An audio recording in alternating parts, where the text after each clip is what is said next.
The Art of Jacob Emery. Ghost stories? Nah, we don't have anything like that around here. We do have the story of Jacob, but that's about as close as you'll get. You really want to know? Well, I'm not supposed to tell you, but alright. Just no interrupting. I don't have the patience for it. How is to describe Jacob Emery? Well, I guess you could say he was the kind of guy you could never take notice of. This isn't to say he was a bad kid in any sense. Many people in this town thought he was the most reliable person for an odd job in the state. But he never really excelled in anything. He was the living proof behind the statement, Jack of all trades, ace of none. Most of this was due to his own lack of will. He dabbled in damn near everything this town could offer him. Automobiles, radio operation, store management, what have you. But he never stuck with anything. His friends and workers went after him about it a number of times, but everybody got the same unsatisfying response. It just wasn't enough. Needless to say, any friends he kept were either very patient or never spoke of the matter altogether. It was probably inevitable, then, that Jacob would leave to go abroad. I don't remember where he went, but I think Gertrude down the street knew before she passed on. You'll have to scout someone else if you ever get curious. In any case, no one even tried to stop him. Everybody thought that a little travel would stamp the ambition out of him, or else feed it until it was no longer an issue. Hell, we even gave him a sending off party, which I thought was pretty nice of everybody. So anyway, he was gone for 6, 7 years, can't remember. You'll have to check with someone else about that too. Anyways, he came back eventually, and he had changed, obviously enough. He was amiable, energetic, all smiles all the time, and we all quickly learned why. He showed us a souvenir he'd brought back, a solid black stick, the length of a pencil but the texture of chalk.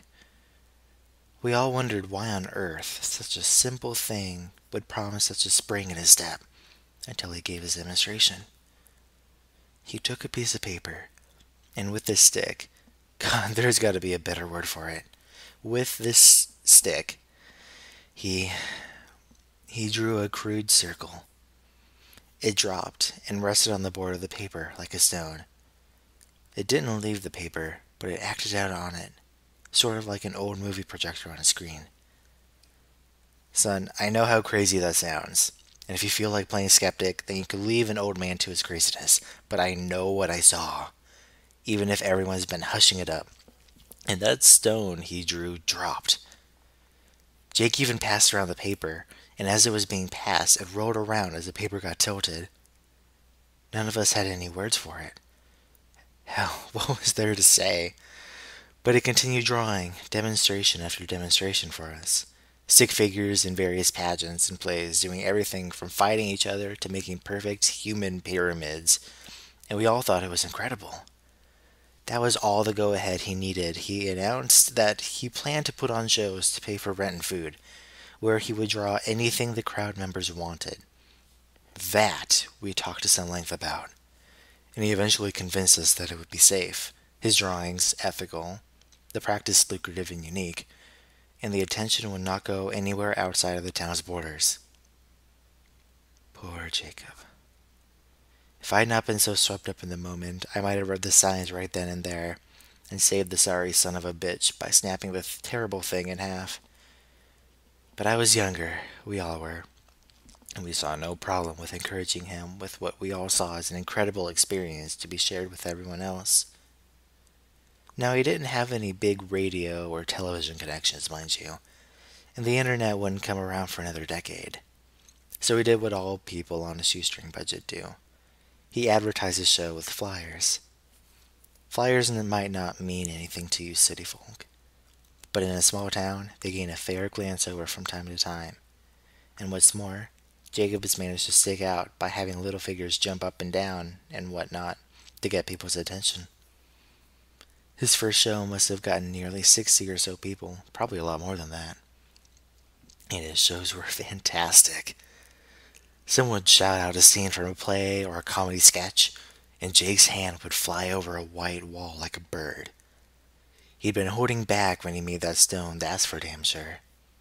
His illustrations were all spot on, and he could make an incredible human figure in minutes. Come to think of it, I don't remember any of his scenes lasting more than 10 minutes to make. They were all really well done scenes, too. Not only could you see a knight charge a castle, Jake would draw the castle's interior as well, like a wedding cake split down the middle, so you could see the knight scale the walls, fight his way through levels of the dungeon, fight back out with the princess, and make a leaping jump off castle parapets onto his getaway horse, all in complete silence. Not realistic, no, but that was part of the appeal. None of us went in there expecting something real. When a scene or a sketch was finished, either the characters would leave off a wall or he'd cover the wall with white paint. This was good in a way. It gave these shows a time limit, so that when he'd finished all of the 4 walls in the room, everyone knew the show was over until the paint dried. Jake, meanwhile, was changing in a bad way. I'd mentioned that upon his return, he'd been extremely energetic. Well, that energy, that vitality or fervor or whatever you want to call it, it never left him, not for an instant. Far from it, it seemed to grow in him, and he enjoyed it all too much. His eyes grew wider, he slept gradually less over time, his statements and opinions more radical and frenzied, and though he never was a pushover, he was starting to make people nervous in his company. A month or 2 passed, and Jake's audience grew like a wildfire. Nearly everyone in the town paid to see Jake's art in action, and he had to rent out larger and larger places for them to sit. He now didn't stop after one scene was done. He moved directly on to the next, put on the next blank space on the wall, sometimes to the intriguing effect of causing scenes to mingle, which the crowd loved. The subject matter got more wild and immoral, the monsters got more bizarre and creative, the fighters using more impossible weaponry, all for the sake of the crowd's interests. Jake steadily more indulgent, we figured was from the money, and he became a drinker and a womanizer, neither of which got rid of that vitality by the way. Some of these women claimed that they had woken up in the middle of the night to see him scribbling with that stick on a drawing pad, a gigantic grin on his face. And while most of them said that they'd assumed he was drawing them in the nude, there's rumors that 1 or 2 of them got glances at that notepad. Those anonymous few supposedly said that those drawings absolutely weren't nude pictures, but neither of them, whoever they are, will say what he was drawing. Don't bother looking for the notepads or flyers, though. They're all gone now. I'm getting off track. Point is, he was hitting the bottle, and that's important, because it was that drinking that would eventually ruin everything. On the night of one of his performances, as he walked in front of his cheering crowd, it was immediately apparent to everybody that he was completely drunk. I was in the front row, and I could smell the bourbon on him from 10 feet away. The show started. He went through a bunch of sketches and scenarios the crowd recommended, when at the end someone asked that he draw himself. Everyone cheered the idea. I guess they'd been wondering what his creations thought of him, and he eventually obliged. No sooner had Jake finished connecting the final 2 lines on his coat than every single character across the vast, expansive wall all stopped and looked directly at that illustration. Lovers stopped kissing, clowns stopped laughing, robots stopped fighting pirates. Everything stopped and looked at the Jacob illustration. The crowd died almost instantly. I remember Jake's face at that moment, pale white, full of terrible comprehension at his mistake, and looking desperately for the cans of white paint he'd forgotten to put out before the show. Everyone else, they were looking at the fake Jacob.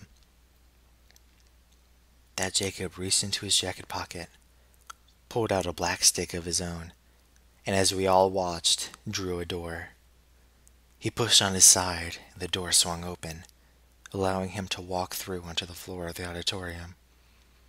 The rest was an absolute hellish pandemonium. People screamed and ran for the exits as Jacob's characters, both those currently on the wall and those which had previously left before being covered up, ran out of their own exit, throwing pie, shooting lasers, blowing fire and poison in the impossible. I was near enough the exit to escape and gave only one backwards glance. This scene will haunt me forever. Jacob Emory was being dragged by his creations, kicking and screaming, through the door his copy had made. The auditorium burned down, obviously enough, but I have no idea how many characters escaped, what happened to the fake Emory, or how many people died. The fire brought the fire department from the nearest cities up to over 100 miles away. They in turn brought the police force, which brought the government, which hushed everything up. They took the flyers and any art Jake had made and swore everyone to secrecy or else life detainment. The fire was blamed on a cigarette in the garbage during a basketball game, and we all eventually went on with our lives. Jacob was made to have never existed. In retrospect, I realize everything. Jacob hadn't been creating illustrations. Illustrations don't move, much less act or attack. They're just images people see, shadows made to look like real things. Jacob had been making life, actual thinking things, in some alternate dimension, using a power that was never meant to fall to mortal hands. He got drunk on his power. His punishment was probably what was deserved. Incidentally, the government screwed up on 2 different accounts. They did a damn good job silencing everyone, but proof remains. The ruins are still there, you know. The auditorium's ruins. I hear they're going to start reconstruction soon, which will wipe out any remaining evidence someone can definitely see. But I went back there once, several years after the fire. Just once. Amidst the rubble, covered in ash, I saw something squirming. I looked closer. It was Jacob Emery's hand on the wall, exactly like it had been 3 years ago. Sweaty but callous, I remember. But it was constantly flailing, as if the body it was supposed to be attached to was still writhing in flames. That was mistake number 1. Number 2 was those creations. Like I said, I don't know how many escaped, nor how many the government agents found and caught. But I will say only this. Those tall grass meadows on the outskirts of town, don't go into them. Ever. You were asking about those white figures you've seen at night, right? This town doesn't have ghost stories.